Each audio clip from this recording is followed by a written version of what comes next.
রুক্মিণীর বিয়েতে 1 লক্ষ গরু কাটা হচ্ছে, খাচ্ছে। রুক্মিণীর বিয়েতে 1 লক্ষ গরু কাটা হচ্ছে, খাচ্ছে কারা? মোল্লারা খাচ্ছে। গরু যদি তোর বাবা খাচ্ছে রে শুয়োর বাচ্চা, 1 লক্ষ গরু কাটা হচ্ছে আর তোর বাবা খাচ্ছে। ভাই আজকে সকাল থেকেই মনে করছি আমি কিছু বলবো না ভাই, ডেলি লোককে গাল দিতে মন্দ দিতে ভালো লাগে না, কিন্তু কিছু কিছু হিন্দু ধর্মের বাঞ্চোত বঞ্চিত বাঞ্চোত যখন আমাদের হিন্দু ধর্মকে নিয়ে বদনাম করে না, তখন না বলে থাকতে পারে না। আরে বাঞ্চোত তো কোন দেশের লোক? আরে হিন্দু হয়ে হিন্দুকে বদনাম করছি, হিন্দুর ভগবানকে। আমি সনাতনী মানুষ বলে থাকতে পারলাম না, তোর বাবা খাচ্ছে শুয়োর বাচ্চা। ভিতর থেকে গন্ডগোল আমরা শুরু করি। গাই আমাদের মা, গাই কাটা যাবে না। দেখ ভাই, সত্যি করে একটা কথা বলবি, যে তোর মতন মূর্খ অজ্ঞানী মানুষ কোথায় কীর্তন গান করতে যায়? আর কীর্তনের দিকেও বলছি, যারা অরিজিনাল কীর্তনী আছে ভাই, তারা এর নামে কিছু রিপোর্ট করো থানা ফানায়। কারণ হিন্দু ধর্ম নিয়ে এত বড় একটা রাজনীতি চলছে না একে নিয়ে, নিশ্চয়ই তুই কোনো অন্য জাতির অন্য ধর্মর পয়সা খাচ্ছিস, তার জন্য হিন্দু ধর্মকে বদনাম করছিস। তো শোন, তোর কোথায় ঠিকানা আছে বল, আর কোথায় যেতে হবে আমাদেরকে বল। যত হিন্দু আরএসএস বা আমাদের বজরং দল আছে না, তোকে যে শিখিয়ে দেবো যে গরু কাটা হয় না তোর মতন কুত্তাকে কাটা হয়।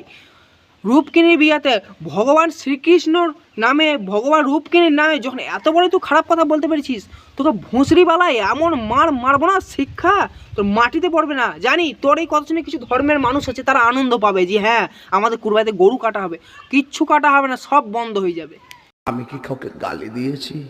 তো জয় শ্রীরাম বন্ধুরা, রাতে রাতে ভারত মাতা কি জয়। আশা করি সকলে ভালো আছে, ভারতের জবরদস্ত ভালো থাকার চেষ্টা করতে হবে। আজকে এমন এক ভুসড়িবালার ভিডিও দেখাবো না ভাই, তো মাথা দিমাগ খারাপ হয়ে যাবে। তো গুরুজনরা ভিডিও চালু করছি, প্লিজ ভিডিও করতে তোমার জন্য ভিডিও না, যারা এখন সাবস্ক্রাইব করে প্লিজ সাবস্ক্রাইব করো, লাইক করো, কমেন্ট করো। আর রাগ তো মাথাতে উঠবেই ভাই যদি হিন্দু হয়ে থাকো। তাই বলো সবাই জয় শ্রীরাম, আর সাইনেটি তুমি লাগাও তোমার ইন্ট্রো লাগাও।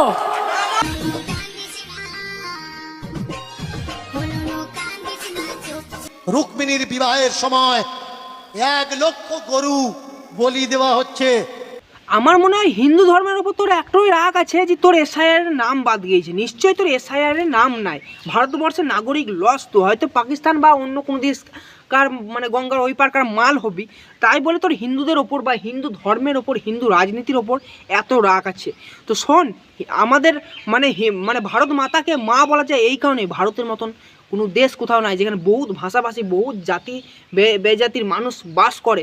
কিন্তু তোর মতন ভুঁসড়িওয়ালার জন্য না আজ ভারতের বদনাম হয়েছে, হিন্দু ধর্মের বদনাম হয়েছে। তোকে একটা কথাই বলছি, তুই একটু ভালো করে বইটা পড়ে দেখ যে এই কথা লেখা নাই কোথাও। कौन है ये लोग? পশু কাটার সময় আসে, তখন আমাদের ভিতর থেকে গন্ডগোল আমরা শুরু করি। গাই আমাদের মা। হ্যাঁ, তো এইটা যদি বুঝে নিয়েছি যে হিন্দুরা সবসময় অশান্তি করে, ঝামেলা করে, ঝগড়া করে গরু কাটা নিয়ে, তো বুঝতে পারার পর তুই হিন্দু হয়ে কেন বলছিস লাউড়া এই কথা? একটাই কথা, একই ঘুরে ঘুরে কথা বলছিস। দেখ ভাই, হিন্দু ধর্মের মানুষ হয়ে হিন্দু ধর্মকে তুই অপমান করিস না, কারণ হিন্দু ধর্ম বহুত একটা বড় ধর্ম। হিন্দু ধর্মতে শ্রেষ্ঠ ধর্ম কিছু হয় না, সব ধর্ম জাতি নেওয়া যায় বা সব ধর্ম চেঞ্জ করা যায়, কিন্তু হিন্দু ধর্ম জন্ম থেকেই তার হয়। আমার ভুল হচ্ছে।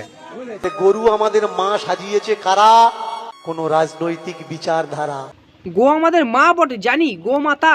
আমাদের গো মাতার কোনোদিন আমরা কষ্ট দেখতে পারবো না, কারণ গো মাতা আমাদের দুধ দেয়, সেই দুধে আমাদের ভগবানের পূজা হয়, বড় বড় বিয়ে পৈতে অন্নপ্রাশন সবিতে মিষ্টি তৈরি হয়। কিন্তু তা বলতে কোন যজ্ঞে গো মাংস দিয়ে পুজো হয় আমার জানা ছিল না। হয়তো তো জানা থাকবে, অনেক দূর পড়াশোনা করেছিস তুই, তবে তোকে নিয়ে হিন্দু ধর্ম সব লাগবো, চিন্তা করিস না খুব তাড়াতাড়ি। মেদ যোগ্য, গো মানে গরু, মেদ মানে কি? মাংস। গরু কেটে গরুর মাংস দিয়ে যে তো ভাই, জীবনে তো কোনোদিন শুনিনি যে হিন্দু ধর্মে গরুর মাংস লাগে, কিন্তু আমি একজন হিন্দু হয়ে খুব দুঃখিত এরকম ভাষা শোনার পর থেকে। তো তোকে খুব তাড়াতাড়ি বিট দেওয়া হবে বা সরকারের কাছে জেলে ভরা হবে, কারণ তুই যখন হিন্দু ধর্মের বদনাম করছিস। আর তোকে বলি, তোর ভগবানের কাছে তুই যেতে পারবি না, কারণ ভগবান তোর সব কথা শুনে নিয়েছে। আর তোর মতন ভুঁসড়িওয়ালা না পাবলিকের কাছে পিটুনি খাবি। ये भैंचो सारे मिलके हमको पागल बना रहे हैं मादर। তো এই ভিডিও যদি কাউকে কিছু অপরাধ বা কিছু ভুল করে থাকি ক্ষমা করে দেবেন, এবং যদি সত্যি কথা বলে থাকি কমেন্টে একটাই কথা লিখে যাবেন, জয় শ্রীরাম। দেখা হবে নেক্সট ভিডিওতে, তখন সবাই ভালো থাকো।